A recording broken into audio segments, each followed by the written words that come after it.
Happy at productive ang weekend ng Q-Citizens. Nakiisa ang Q-Citizens sa Car-Free Carefree Tomas Morato, kung saan nagkaroon ng Zumba performances, exercise, jogging at iba pa. Dumalo naman ang mga fur parents sa Furist de Mayo sa Quezon Memorial Circle, kung saan nagkaroon ng parada ang mga fur babies kasabay ng pagsusulong ng responsible pet ownership. Handog din ng QC Veterinary ang mga serbisyo gaya ng anti-rabies vaccination, microchipping, deworming at consultation. Nakisaya ang Q-Citizens sa Zumba, Palarong Pinoy, concert at drag performances sa Maginhawa Summer Festival 2025. Patuloy ang pag-unlad ng lahat sa QC.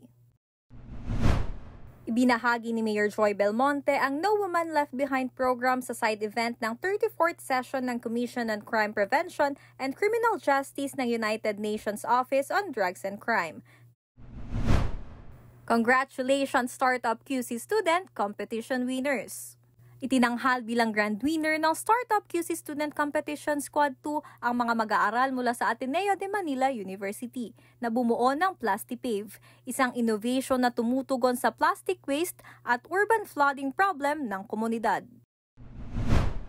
Nagsilbing panauhing tagapagsalita si Mayor Joy Belmonte sa ika-65th Thanksgiving and Grade 12 Commencement Exercises ng St. Pedro Poveda College. Ibinahagi ni Mayor Joy ang kanyang naging paglalakbay mula sa pagiging mag-aaral at kauna-unahang Student Council President ng Poveda hanggang siya ay maging lingkod bayan.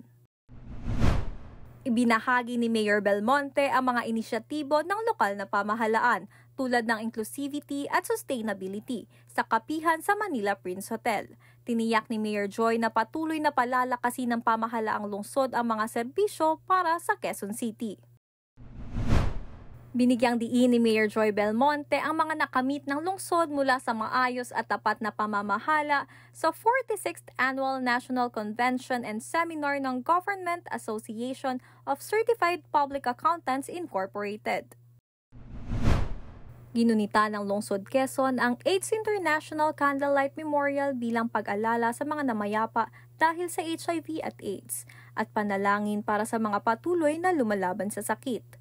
Binigyang diin sa seremonya ang kahalagahan ng patuloy na pagkakaisa laban sa HIV at AIDS. Ininspeksyon ng Commission on Elections ang mga tinanggal at binaklas na campaign tarpaulins sa Payatas Control Disposal Facility. Kinilala ng COMELEC ang QC government dahil sa pangunguna ng lungsod sa pagsasagawa ng kampanya para mabawasan ang basura na dulot ng mga election paraphernalia. Nakipagpulong si Mayor Joy Belmonte sa Barangay Bahay Toro para alamin ang mga isyong kinakaharap ng barangay, kabilang ang pabahay para sa mga residente ng sitio militar. Nagbigay ng livelihood assistance ang Quezon City Government sa mga tindero at tindera na nasunugan mula sa Barangay E. Rodriguez. Aabot sa 81 vendors ang nabigyan ng tulong pinansyal ng pamahalaang lungsod sa pamamagitan ng Social Services Development Department.